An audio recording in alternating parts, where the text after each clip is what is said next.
आइए हम पढ़ते हैं मत्ती उसका 31। न्याय का दिन। जब मनुष्य का पुत्र अपनी महिमा में आएगा, जब यीशु मसीह आएंगे और सब स्वर्गदूत उसके साथ आएंगे, तो वह अपनी महिमा के सिंहासन पर विराजमान होगा और सब जातियां उसके सामने इकट्ठा की जाएंगी। सारे चरवाहा भेड़ों को बकरियों से अलग कर देता है, वैसे ही वह उन्हें एक दूसरे से अलग करेगा। वह भेड़ों को तो अपनी दाहिने और बकरियों को बाईं ओर खड़ा करेगा। तब राजा अपनी दाहिनी ओर वालों से कहेगा, हे मेरे पिता के धन्य लोगों, आओ उस राज्य के अधिकारी हो जाओ जो जगत के आदि से तुम्हारे लिए तैयार किया गया है। क्योंकि मैं भूखा था, तुमने मुझे खाने को दिया, मैं प्यासा था, तुमने मुझे पानी पिलाया, मैं परदेसी था और तुमने मुझे अपने घर में ठहराया, मैं नंगा था, तुमने मुझे कपड़े पहनाए, मैं बीमार था और तुमने मेरी सुधि ली, मैं बंदी गृह में था और तुम मुझे मिलने आए। तब धर्मी उसको उत्तर देंगे, हे प्रभु, हमने कब तुझे भूखा देखा और खिलाया, या प्यासा देखा कब पिलाया?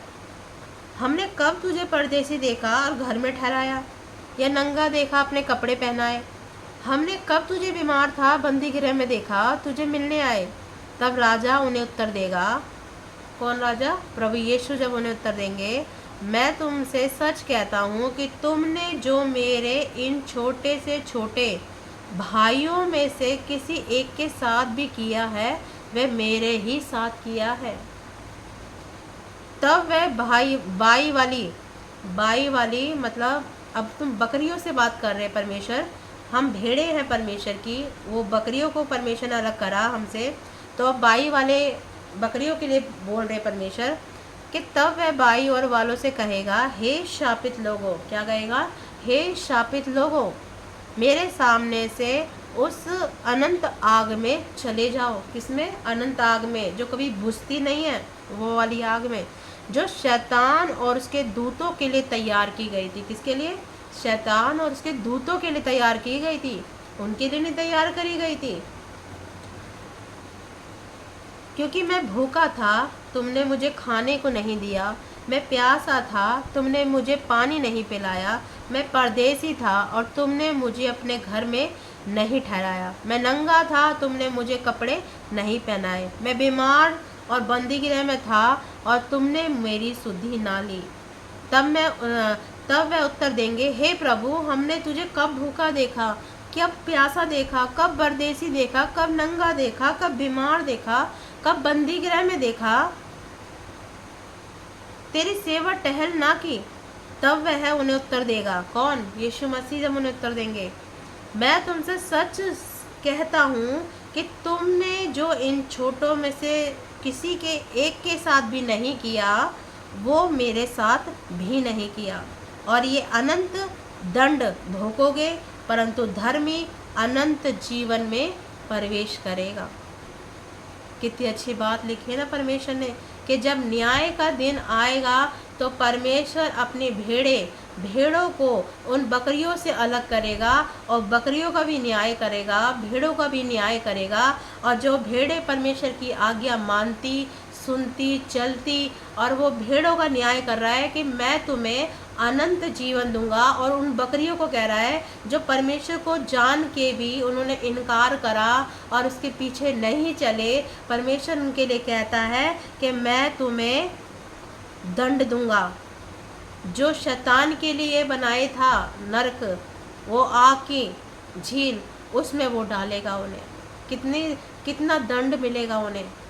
अभी धरती पे मौका है, अभी धरती पे मौका है, मन फिराने का मौका है। जब तक यीशु मसीह नहीं आ जाते, जब तक मन फिराने का मौका हमें परमेश्वर देता है।